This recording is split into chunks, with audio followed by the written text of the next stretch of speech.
ลาวดุเป่าถึงอยู่ปากเขาหาไปเล่า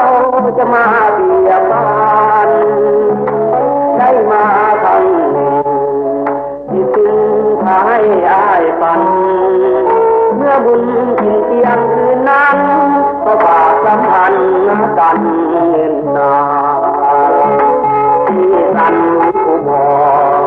น้องบอกว่าลูกกับอายลูกนี้จนตายบอกอายคือเป็นคำตาบานอย่ามาให้ได้จาก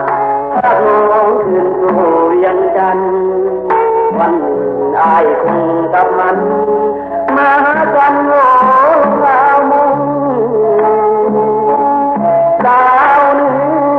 อเมื่อใจใจอายเป็นห่วงขอเจ้าอย่าลวงอย่าลวงอายเลยอนุง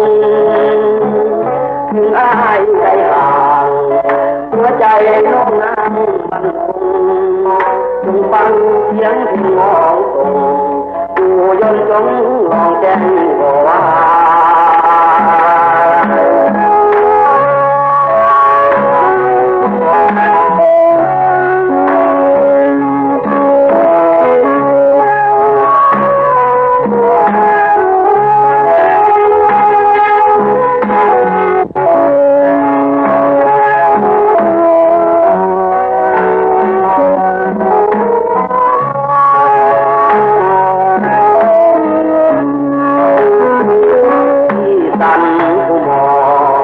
น้องบอกว่าลูกกับอาย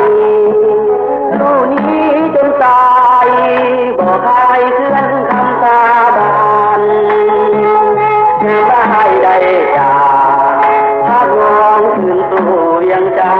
ำวันหนึ่งอายคงกับพันมากันโง่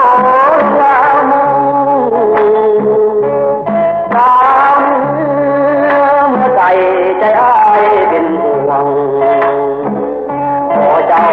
อย่าลวงอย่าลวงอายเลยอนุวงถึงอายไปห่างหัวใจน่าให้มันคงฟังเสียงเพลงร้องคงอยู่ยังจงลองแจ้ง